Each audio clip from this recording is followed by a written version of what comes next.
नमस्ते दोस्तों, दो कविताएं लेकर उपस्थित हूं।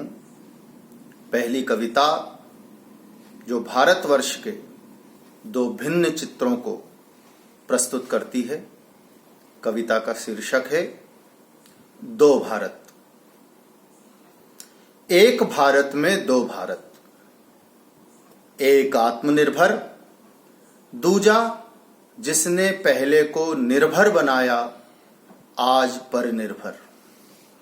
संक्रमण काल में जबकि सन्नाटा है, पहला अपनी शक्तियों को मांझ रहा है और दूजे को उसका दुख धो रहा है। पहला भारत सोशल मीडिया पर कुलाचे भर रहा है, दूसरा नंगे पैर तपते हुए मीलों पैदल चल रहा है।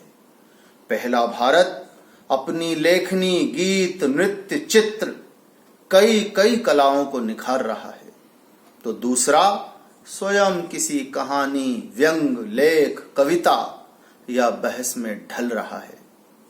पहला यूट्यूब पर नई रेसिपी तलाशता, दूजा अन्न जल की बाट में आसमान निहारता।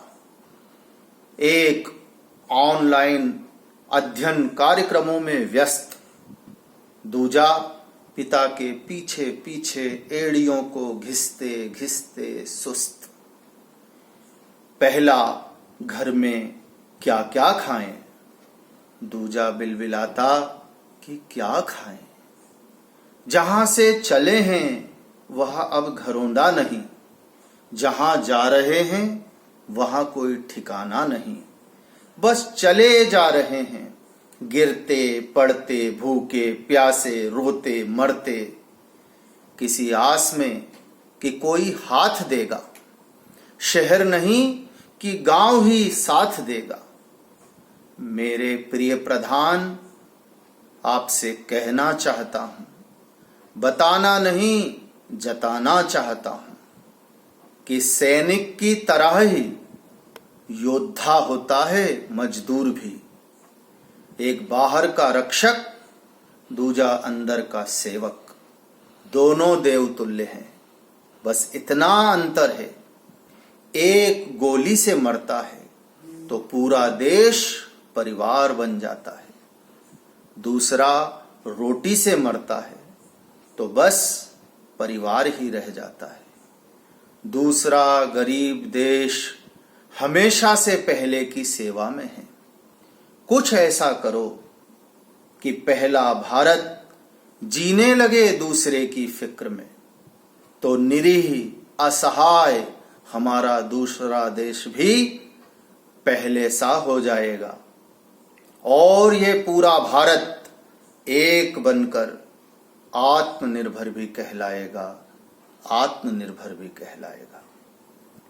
मेरी दूसरी कविता जो एक प्रश्न खड़ा करती है, कविता का शीर्षक भी है प्रश्न।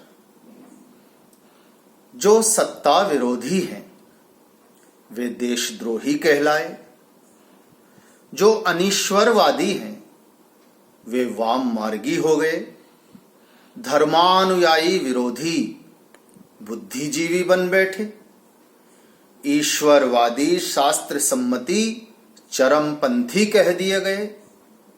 अब बेचारे जो प्रगतिशील हैं, मानवतावादी हैं, आखिर वे कहां जाएं, क्या करें। बहुत बहुत धन्यवाद।